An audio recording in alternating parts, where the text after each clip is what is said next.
Where we left off today in class, we were talking about finding the mean using, we had group frequency tables and group frequency tables and things like that. Okay, so we have this problem here. So it says Lana's mathematics test grades are 86, 39, 89, and 85. What score must she get on the fifth test in order to get a mean of 90 for the term?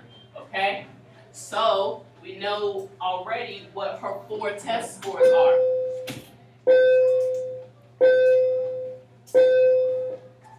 And so basically what we know is that whatever her 5th test score is, whatever it is, we'll call it X. When we divide by 5, because we'll have 5 tests at that time, should equal 90. We set basically 7 equation for our mean. And then we solve. Multiply both sides by 5. So we get 450 on this side. And on this side, when we combine like terms, we get 354x, or B plus x. And then we just subtract 354 from both sides. And yes, x will equal the test score she must receive, which is a 96. So she has to get a 96 on her test so that she will get a 90 for the term. Okay? So that's the last little bit for me. Now median, you guys should know, is basically the middle number. And the key thing is that the data has to be in order. Okay? So the data must be in order for you to find the median. Okay? Must be in order. Alright? So when we look at this data here, it's not in order, is it? Okay? So you got to put it in order. So if I put it in order, it's going to be 2, 5, 7, 12, 13, 14, and so on and so forth.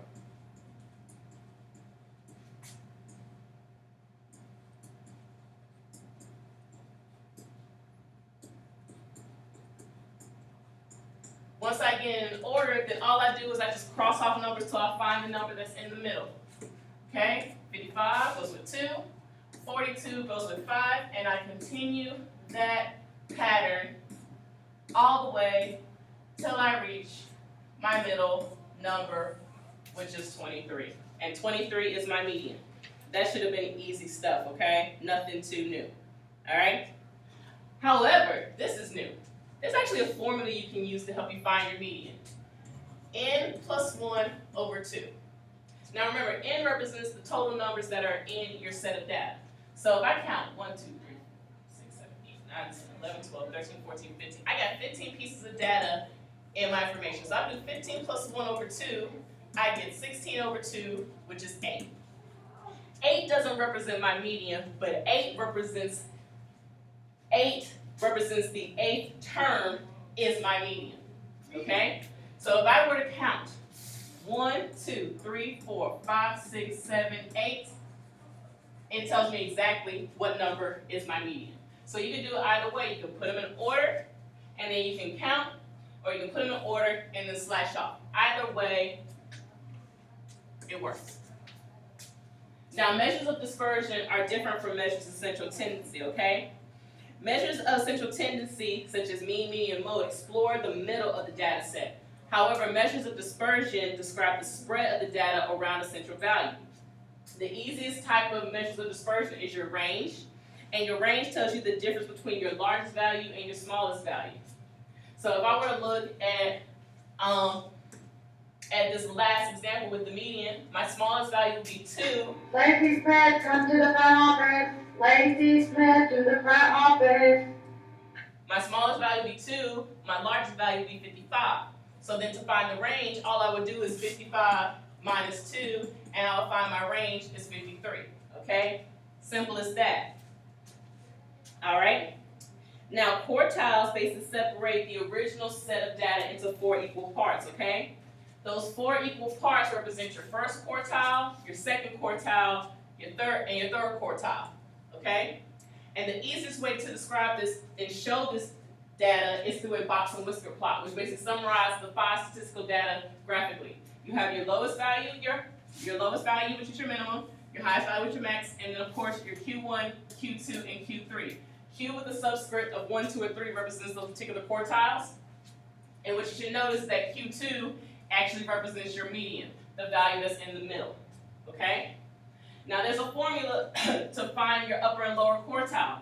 Very similar to the formula it was to find your mean.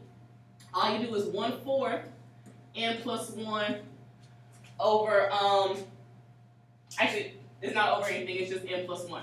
So 1/4 of n plus 1. So basically it's a quarter of the way through your data. The median again was n plus 1 over 2 because it was halfway through your data. And the upper quartile is 3/4 of your data. So 3/4 times n plus 1. This is also known as 25%, 50%, and then 75% of your data. Okay, so you know when they're talking about the 25th percentile, 50th percentile, 75th percentile, like they would on your ACT or SAT or something like that, that's what they're talking about in comparison to everybody who took the SAT or ACT that same time you did, that's where you scored. Now the interquartile range, as you see this formula is Q1 minus Q3. Okay, so basically all you would have to do is actually take your lower quartile and your upper quartile and subtract them. Not what value you get once you plug it in, but actually what number does that correspond to in your data. You gotta remember that. The formula is gonna tell you what your upper quartile is. It tells you exactly where in your data that number lies. Okay? And of course your range, which I just went over. The formulas again to find your Q1 and Q3 from your upper quartile and your lower quartile. And lastly, an outlier is any value that is 1.5 times the IQR above or below your quartiles. Okay? So we're going to look at an example. It's the easiest way to figure all this stuff out to describe it. So we're going to find all the data of these scores, mean, upper, lower quartile, IQR, the range. We're going to show in a box statistical plot, and then we're going to check to see if 18 is an outlier. Okay? So the easiest thing to do is to find my range. I got my lowest value, my highest value. So to find my range, all I do is subtract. So range, 100 minus 18, which is 82. That is my range. That is where my data lies in between 82 sets of numbers. Now to find my median. All my data is in order, so yes, I could cross out my values like I did last time, but I want to use the formula. The formula for the median is n plus 1 over 2. This is not going to tell me what my median is, but where it is. How many pieces of data do I have? 1, 2, 3, 4, 5, 6, 7, 8, 9, 10, 11, 12, 13, 14, 15. 15 pieces of data. So 15 plus 1 over 2 is 8. The 8th value in my data set, when it is in order, represents my median. So 1, 2, 3, 4, 5, 6, 7, 8. My median is 68. Do you see how that works? It's where it's actually located in the data set. I'm going to change colors for my Q1 and my Q3. Q1 represents the lower quartile, which is 1/4 n plus 1. Well, I know n is 15, so 15 plus 1 is 16, times 1/4 equals 4. That is where my lower quartile is. It is my 4th value. So 1, 2, 3, 4, 52. Q1 is 52. I do the same thing to find Q3, except I use the formula 3/4 n plus 1. That is 16 times 3/4, which is 12. I'm looking for the 12th term. So I already know 52 is my 4th, 5, 6, 7, 8, 9, 10, 11, 12. 87. My Q3 is 87. And so if my Q3 is 87 and my Q1 is 52, then my IQR is what I get when I subtract them.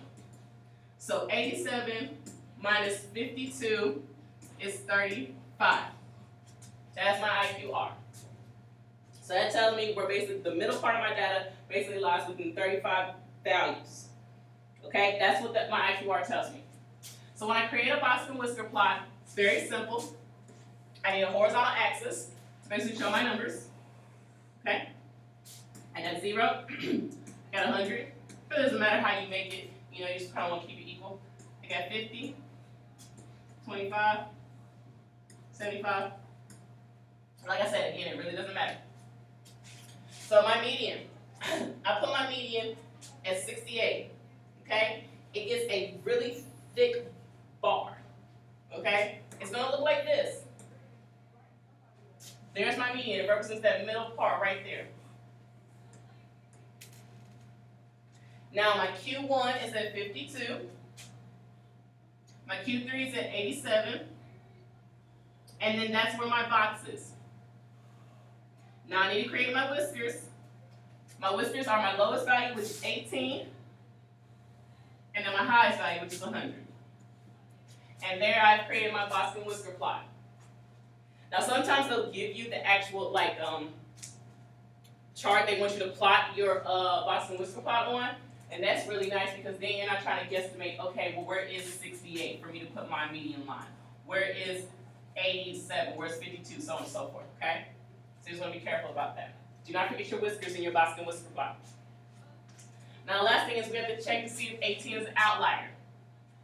Remember, if 18 is an outlier, then that means it's going to be 1.5 times my IQR away from either Q1 or Q3. Well, 18 is on the side where my Q1 is, so I need to test to see if it's an outlier. My IQR I found out was 35.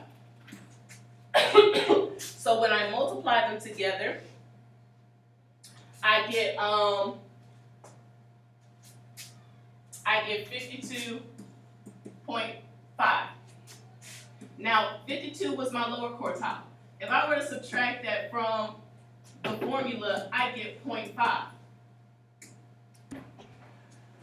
So I'm trying to figure out exactly if it does fall in the outlier range, because if it does, that means that it should be 52.5 values away from my Q1. Well, 52 minus 52.5 is a negative 0.5. Well, that's not where 18 was. If it was, then it would be an outlier. But since it isn't, this is not an outlier. So, since 18 is not smaller than negative 0.5, we know it's not an outlier.